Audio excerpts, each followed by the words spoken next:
as a first felony offender. Offense: molestation of a juvenile, pornography involving a juvenile.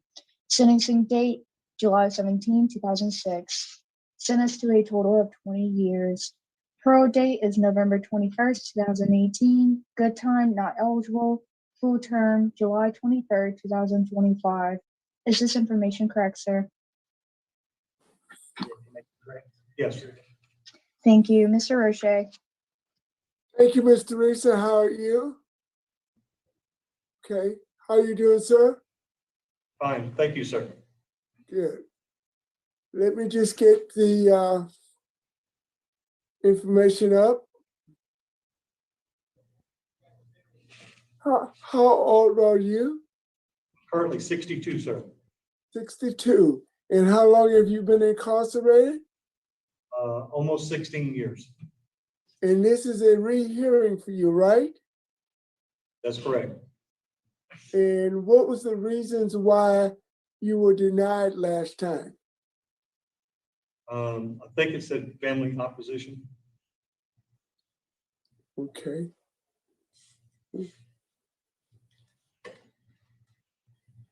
Just give me a second. All righty. Okay. And you've been incarcerated approximately 16 and a half years on a 20-year sentence. Is that correct? Correct, sir. And you're a first felony offender. That's correct. And tell me about the programs you completed since October 31st, 2020. That was the date of your last hearing. Since then, let's see. Inside Out Dads, 2 terms. I was also an instructor for student helper in Inside Out Dads and in Nurturing Parents. And I completed 3 modules of Knights of the 21st Century. And tell me exactly when you completed the 4th phase of your sex offender treatment. A moment, please.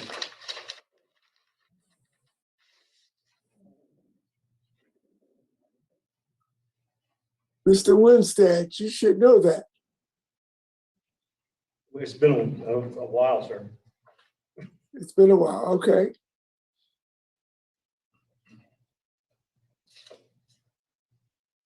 Here it is.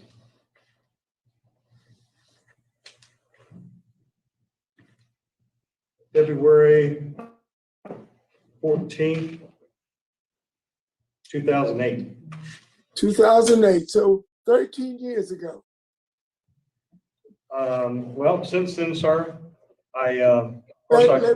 Let me finish my question. Sorry. So it was 2013, so it was approximately 8 years ago. Tell me exactly what you remember and what did you get out of the sex offender treatment? Oh, okay. Well, sir, it made me reflect on my own experience and my own fallibility. It gave me a new sense of where I should have been, and gave me the instruction to be able to look at myself each moment and gauge my own credibility, my own loyalty to God, my own purpose in life. And it is not that of my charges. What did you get out of it as far as the effect that it had on your victim? Okay. Yeah, it did make me look at the victim from the other side and see that what I did was wrong, and how that affected them as a person. It's devastating to me that I lapsed that much to have that happen. Okay. Now, Mr. Winstead, I think I was on your last panel, and I've went over all the information, and you've done exactly what we asked you to do. But I have one major concern, and I want to talk to Warden Meyer about this concern.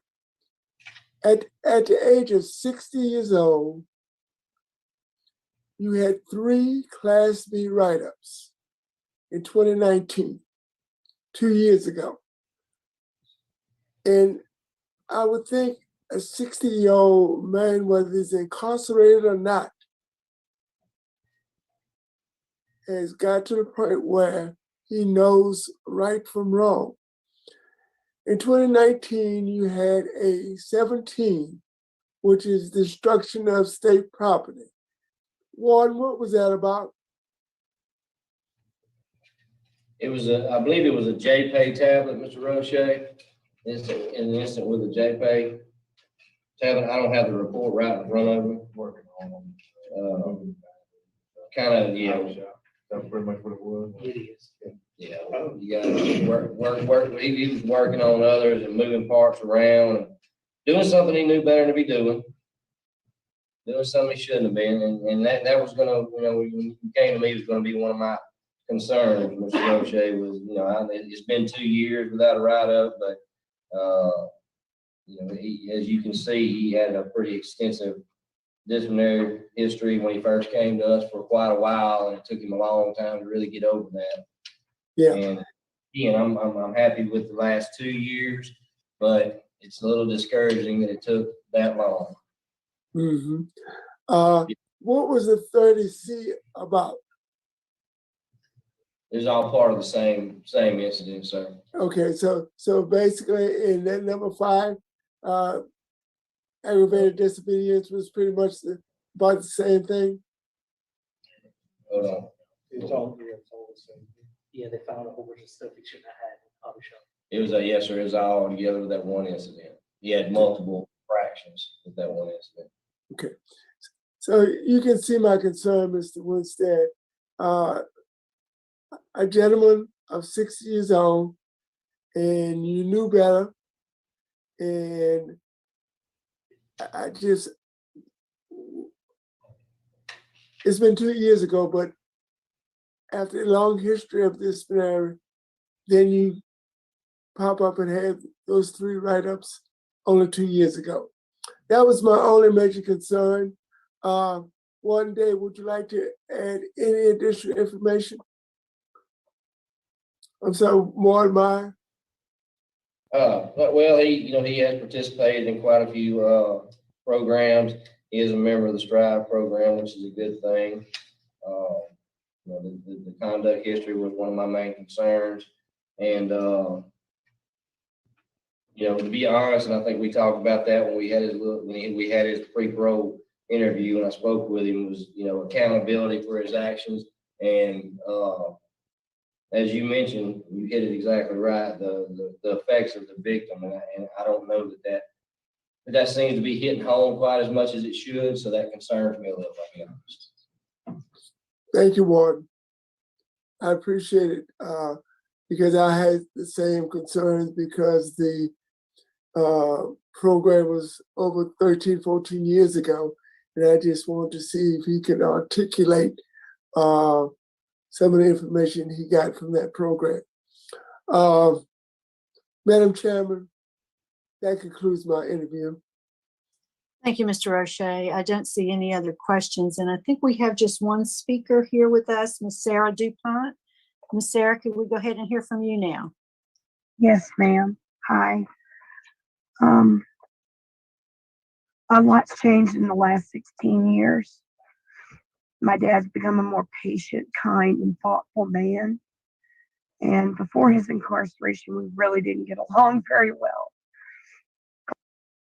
This has been a very humbling experience for all of us, but especially my dad.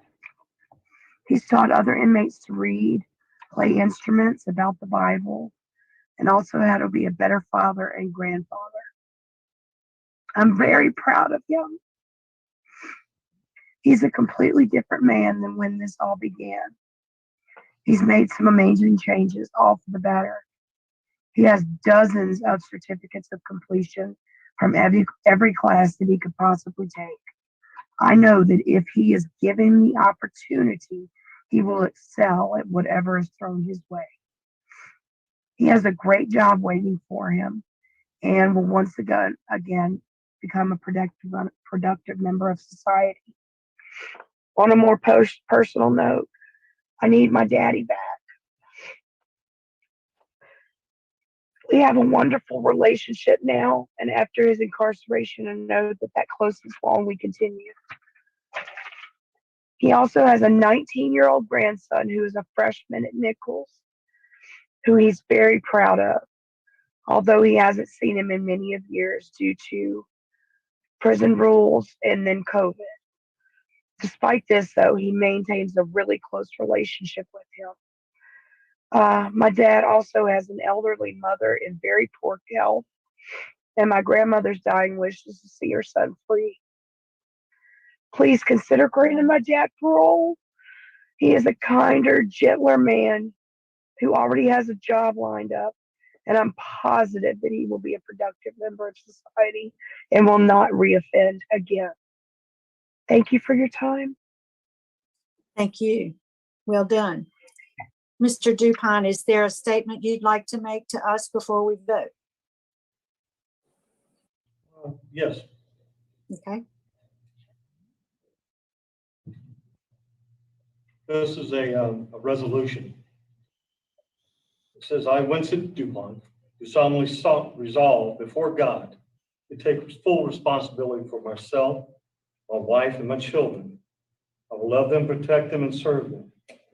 I will teach them the statutes of God as a spiritual leader of my home. I will be faithful to my wife, to love and honor her, be willing to lay down my life for her as Christ laid down his life for me. I will teach my children to love God with all their heart, with all their mind, and all their strength. I'll train them to honor authority and live responsibly. I will confront evil, pursue justice, and love mercy. I will treat others with kindness and respect and compassion. I will work diligently to provide for the needs of my family. I will forgive those who've wronged me and reconcile with those I have wronged. I will walk with integrity as a man and answerable only to God. I will seek to honor God, obey his word, and do his will. Thank you. And All right, sir. as another step, I would truly apologize to the victim. I am so sorry that it happened the way it did. And I can't stress how much it's really affected me and her and her families. It should have never happened, and I am responsible for it. And I apologize. Thank you, sir. I think the panel's prepared to vote. We'll start with Mr. Roche. Thank you, Madam Chairman. Mr. DuPont, this is your second hearing, and you've done well since the last hearing. Thank you, sir. Due to the length of your incarceration, you've completed your sex offender treatment. We have positive remarks by the warden, except for two concerns: your disciplinary issues in 2019, and you don't seem to grasp the magnitude in which the victim was affected by your crime. but I'm going to take a chance on you. You've served 16 and a half, almost 17 years, and I'm going to grant your early release today. Conditions. Immediately upon release, you are to enroll in sex offender treatment classes. It's been 14 years since you had that training. I want you to refresh the information by attending sex offender classes for at least 2 years after release. Yes, sir. I want you to have a curfew from 8 p.m. to 7 a.m. You should be in. The only reason you should be out is work or church. And you must get that approved by your parole officer. The last condition is there should be no contact with the victim or the victim's family. Understandable, sir. And I appreciate your candor. Madam Chairman. Thank you, Mr. Roche. Mr. Wise.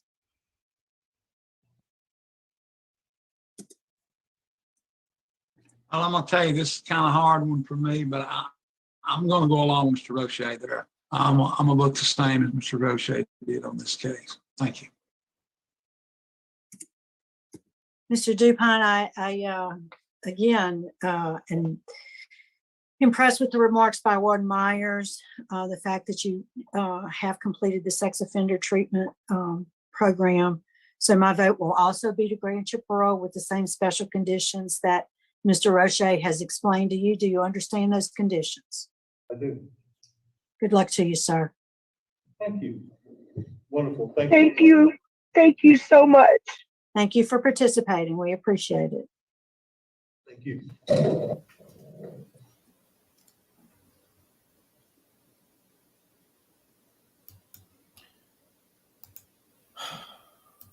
Well, that was Alvin Roche back in the day. I'm frankly confused, very confused. I don't know, I thought that the daughter, Sarah DuPont, is the victim.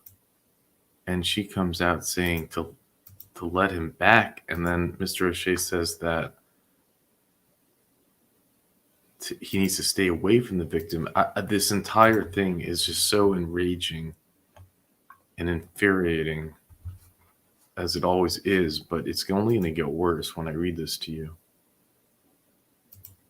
So in the summer of 2004, Kathy and Stephen Stewart were separated.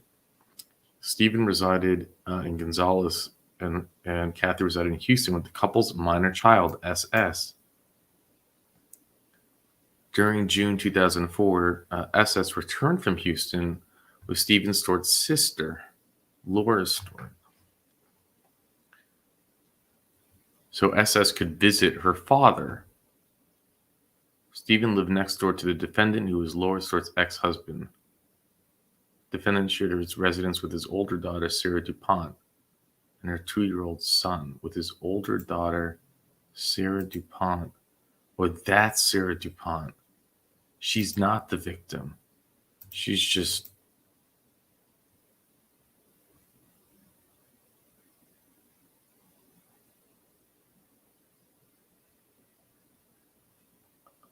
and her 2-year-old son. SS was born in 1993. So at the time, 2004, they would have been 11 years old. 11 years old. I need my daddy back. She doesn't even know how sick this is.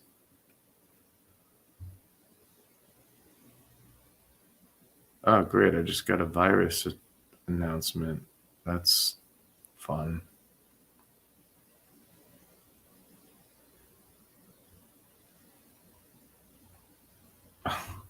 How is that even possible? Just got a pop that says, your computer may be at risk. I don't even know what this is, but whatever. Deal with it later. During the visit, SS frequently stayed at defendant's residence. On July 17, 2004, returned to her mother's residence in Houston after being home for several days and disclosed to her mother that while at defendant's residence, he kissed her all over her body and touched her privates and had taken photographs of her. After learning of these allegations, it would have to be reported that it occurred. Kathy initially spoke with Deputy Michael Johnson. He took down some basic information and referred the detective. The detective obtained a statement from Kathy and conducted a taped interview with SS. According to the detective, he was able to verbally describe the defendant did to her.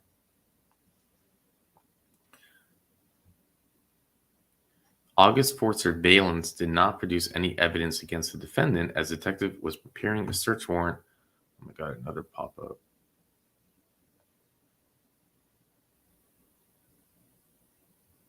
I bet you these pop-ups are from some link I'm on right now. So I'm just gonna close these. I'm pretty sure they're scam pop-ups. But it's just strange. I haven't had a pop-up like that in like 10 years.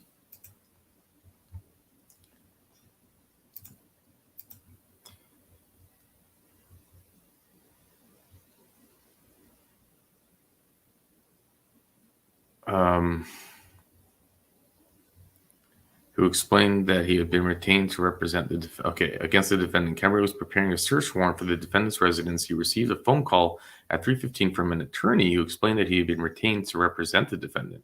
The detective reported to the attorney that the investigation of the defendant had not been completed, and they agreed that an arrest warrant was issued, that he would be allowed to turn himself into the police. No one in his office notified the defendant and his family about the investigation. So, like, how did he even know to hire an attorney to reach out to them? That is strange. The detective completed the search warrant and obtained a judge's signature at 4:15 August 4th. The warrant was served. And good for them for taking this seriously and getting a warrant. And during the search, another freaking pop-up. Are you kidding me? Police seized a Sony Mavica digital camera, which was on the kitchen counter. Here it is, a camera on the kitchen counter. SS statements indicated that he had been a photographer with her, and SS had indicated the defendant had photographed her with the camera. They used floppy disks. The police seized 116 floppy disks, 26 CDs, 3 rolls of Fujifilm, and a memory stick. They examined it.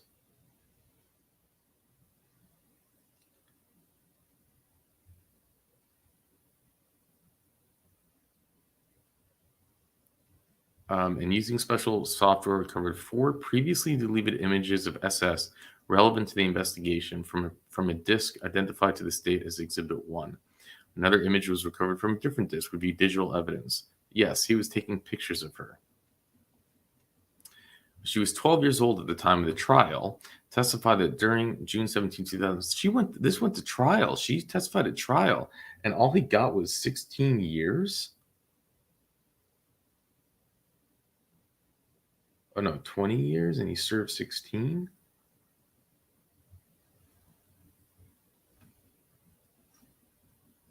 She stayed at the defendant's residence the majority of the time. The defendant would play games where he would blow on her stomach, referred to the game as Mad Dog, and would also play it with his 2-year-old grandson by blowing on his stomach, his 2-year-old grandson. As SS played the game with the defendant more often during her stay, he would direct her to raise her shirt all the way up. SS testified she was hesitant to do so, but defendant assured her it was right because they were related.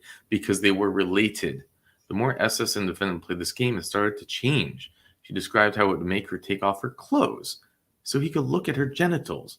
Eventually, the defendant began to do this, and do this, and do this, and do this. SS testified that the behavior occurred in a living room in the defendant's residence.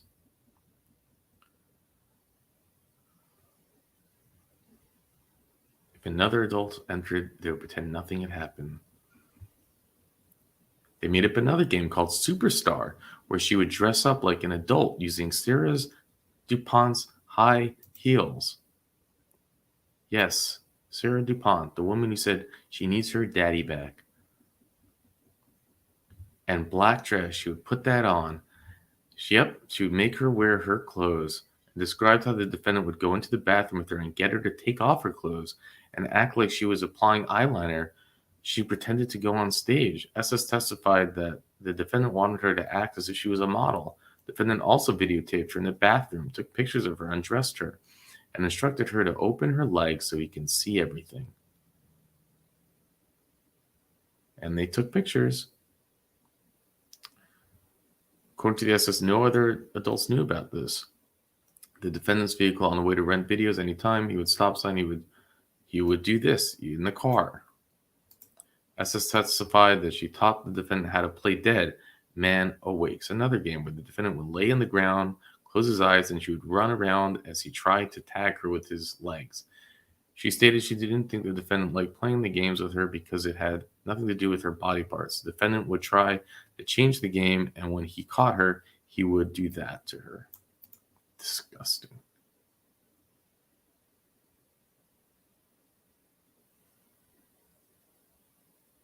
And she was cross-examined. As clarified that she completely undressed while in the living room, defendant residence of the defendant would make sure her pants were at her feet. If someone walked in, she could quickly put them back on. This was being done with adults walking around the house.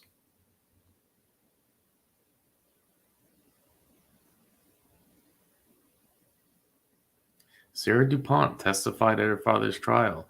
Are you surprised? Sarah DuPont testified that she and her mother would go outside to the carport or her father's residence in the evening to smoke, but denied they drink beer. According to Sarah DuPont, SS was almost constantly outside with them in the evening, and she never saw anything to suggest her father had done anything wrong. So she defends him at trial, and she defends him here. Sarah DuPont further testified that SS would frequently play dress-up using Sarah DuPont's black dress, and Sarah DuPont may have taken the pictures recovered from. Well, some things never change.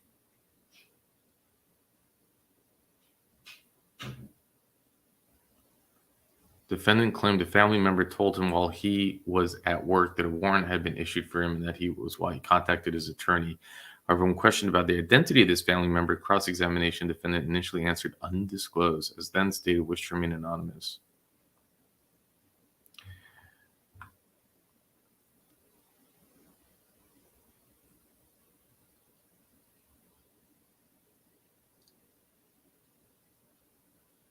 It's pretty sick that they actually had the guts to go to trial, cross-examine the victim, put her on the stand, and he only got, I think I wrote 20 years, and then he gets released early, and that is just sick. And where's the assistant district attorney? Where's the victim representation? Mr. Roche, I'm disappointed in you.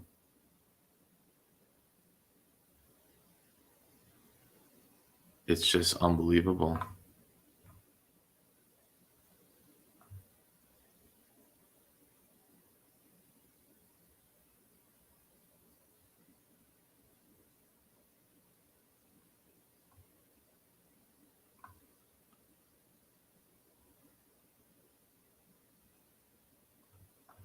It's unbelievable.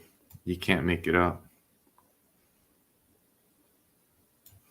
But we've seen these cases, and it's just, they just don't care. They just don't care about children. They don't view these disgusting, to think that he's going to be around children again and have an enabler like his daughter to bring more children around him, and who's going to be in complete denial about it. And that makes it so, so dangerous. He's going to have grandchildren in his life. So, so dangerous.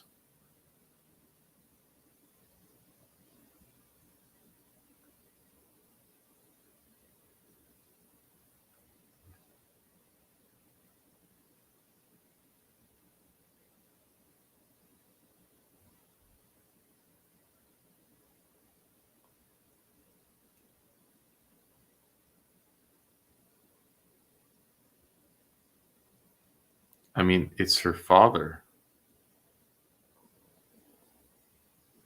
Is that right? This is the part where I'm confused. It's confused. Stephen Stewart was separated. Stephen Stewart resided with Gonzalez and Kathy Stewart with the couple's minor child, SS.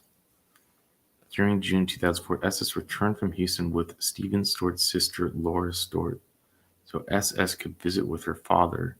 Stephen Stewart lived next door to the defendant, who was Laura Stewart's ex-husband. The defendant shared his residence with his adult daughter. I don't know. I can't figure out how they and her 2-year-old son. Can you imagine? I can't figure out exactly how they're related. Someone is gonna have to put it in the comment section. My brain's not functioning right now. But if you didn't see it, you wouldn't believe it. And I'm sorry to bring Mr. Richey from the past. That disappointed.